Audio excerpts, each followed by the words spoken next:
Direction la France. En début de journée, Jalabert et Mouzeou continuent de s'expliquer lors des sprints de bonification.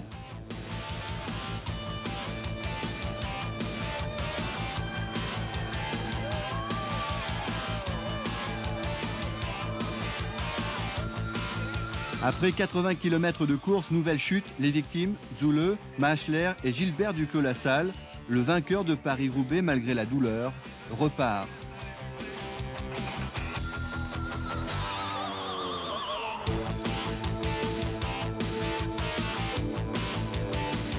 Pendant qu'à l'arrière, décrochés du peloton, Mottet et Bauer souffrent, Roche et Bougnot partent en contre à la poursuite de 9 échappés. Un groupe se forme alors avec en plus de Roche et Bougnot, Van Hooijdonk, Andreu, Fondries, Van Aert, Marc Madiot, Perini, Huarte et Tebaldi.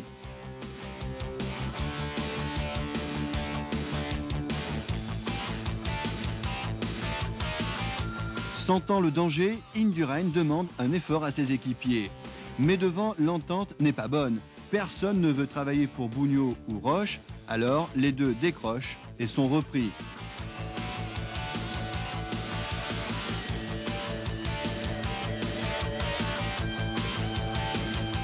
Les Hansé essaient de mettre sur orbite Jalabert. 8 maillots roses pour un maillot vert.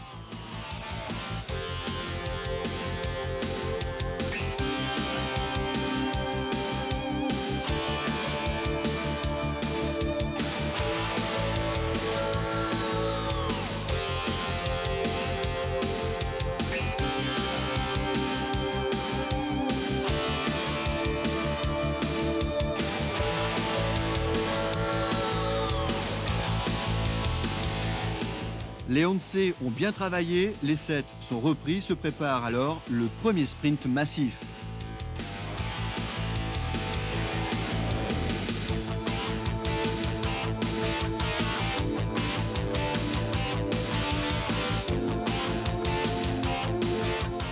Et c'est un revenant, Jean-Paul Van Poppel, qui remporte la bataille des pur sang. Irrésistible sur la fin, le Hollandais déborde Abdoujaparov, Jalabert, Mouzeou et Ludwig.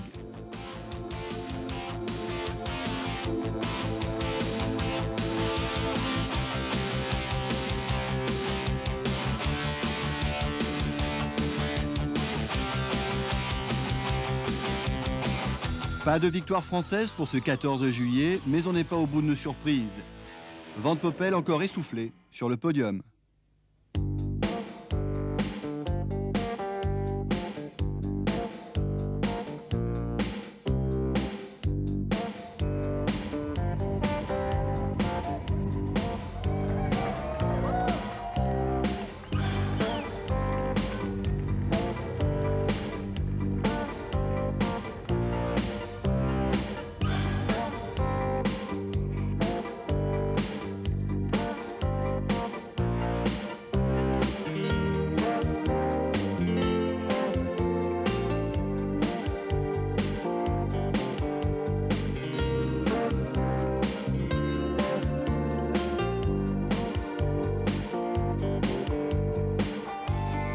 Le lendemain, à peine Albert Bouvet a-t-il donné le signe du départ que Rolf Gols décide de partir. Gols s'offre ainsi 130 km en solitaire, mais cette étape est longue, très longue même, avec 249 km 500 et assez difficile au milieu des bosses des Vosges.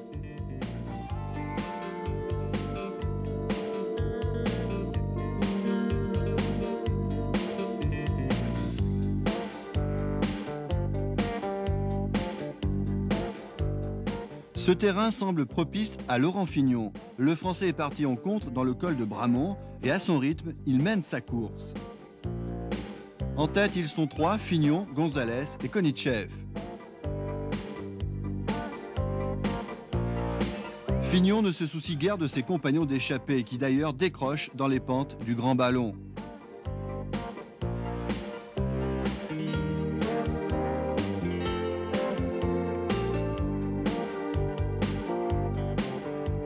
Laurent Fignon, comme au plus beau jour.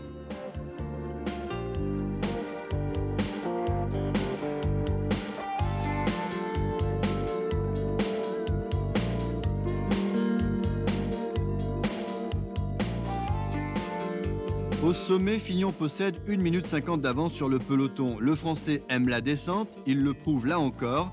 Il décide de poursuivre son effort en solitaire.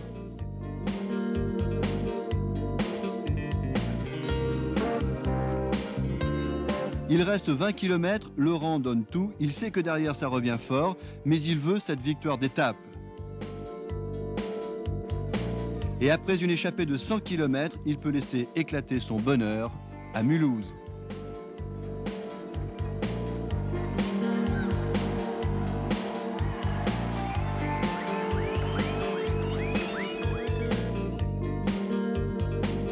Ses poursuivants sont à 12 petites secondes dans l'ordre Dufaux, Pedersen, Elie, Konichev, Delgado et Leblanc. Laurent Fignon heureux, 9e victoire d'étape dans le Tour de France. Le point au classement général avant la journée de repos, les grands sont placés.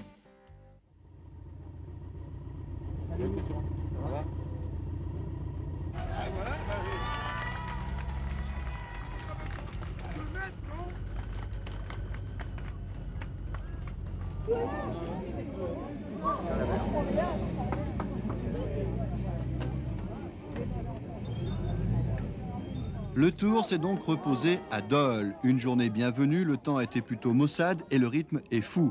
La moyenne après la 11e étape, 42 km/h. Mais une journée comme celle-là passe vite, très vite.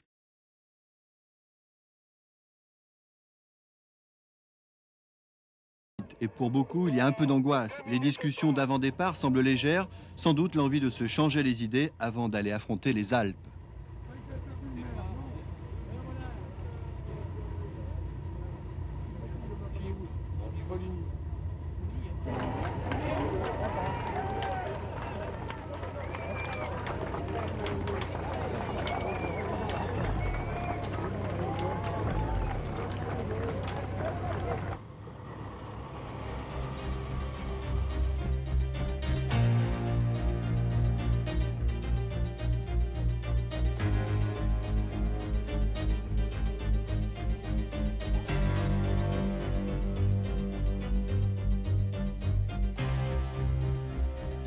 Claudio Cappucci, lui, se sent des ailes en filant vers la haute montagne avec son maillot à pois rouge. Il se dégourdit les jambes à la moindre bosse. Ça l'amuse de sprinter devant Franco Cioccioli.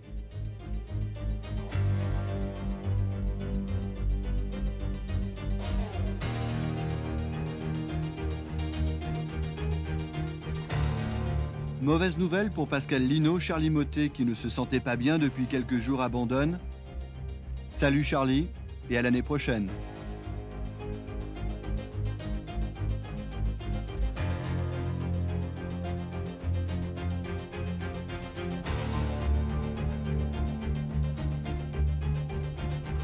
Décidément, ça va mal pour les Français. Une chute apparemment anodine, mais Jean-Claude Bagot se casse le coude.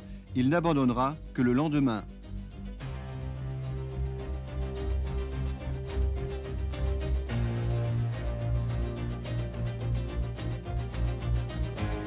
À l'avant, Claudio Cappucci continue de s'éclater.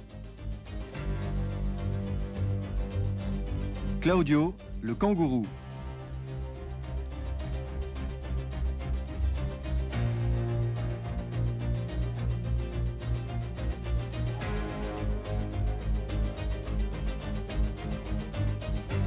Claudio qui rase les bordures et qui peut aussi se faire battre par Cioccioli.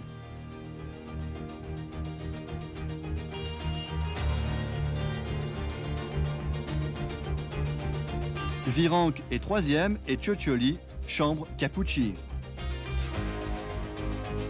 À part cela, dans cette étape marathon de 267 km 500, Hermann, Müller et Philippot s'en vont.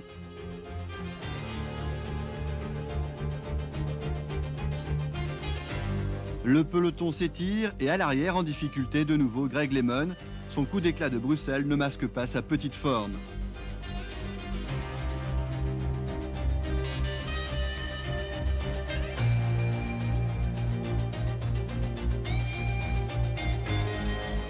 À l'avant, les trois échappés font des envieux et à une cinquantaine de kilomètres de l'arrivée, Pedro Delgado, Stéphane Roche et son équipier Giancarlo Perini rejoignent Hermann, Müller et Philippot.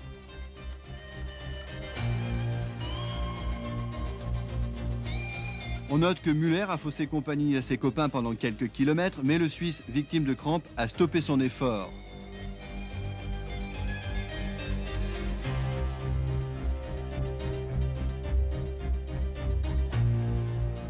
Si bien qu'à une vingtaine de kilomètres de Saint-Gervais, les 6 comptent 3 minutes d'avance sur le peloton.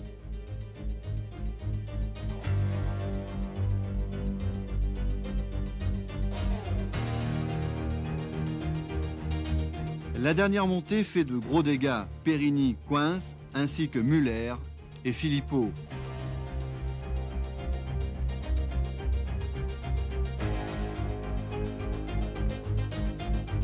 Comme à Valkenburg, c'est Roche qui assure tout le travail. Delgado se cale dans son sillage, Rolf Jährmann, lui, se laisse entraîner par les deux.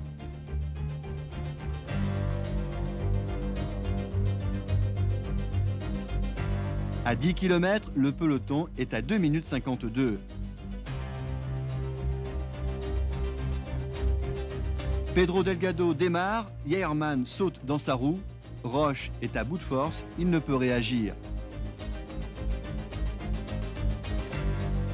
L'Espagnol n'arrive pas à placer le démarrage susceptible de décrocher Jährmann, la pente n'est pas assez rude et le Suisse est un excellent finisseur et c'est tout naturellement que Rolf Jährmann débouche en tête dans le dernier virage.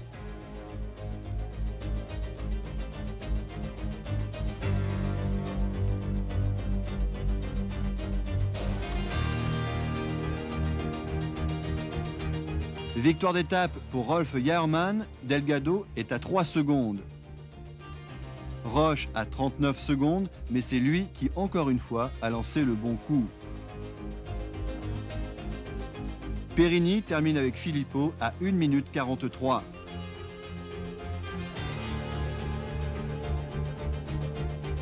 Le peloton est à plus de 2 minutes 50 et regardez bien le sprint entre Jalabert et Mouzeou. Le maillot vert fait un écart sur la fin.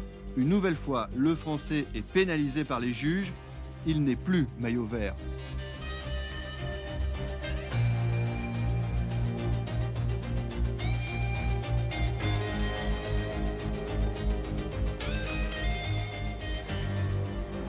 Victoire du jour pour Jährmann, 10e podium plus une journée de repos en jaune pour Pascal Lino.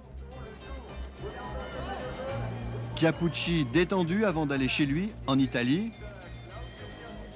Quant à Jalabert, on l'a dit, il vire du vert au rose.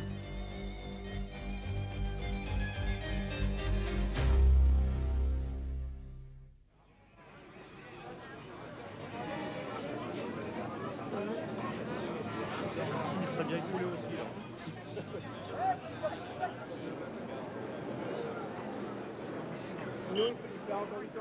Le lendemain, au pied du Mont Blanc, ils sont nombreux à avoir le masque. Le menu du jour, 254 km 500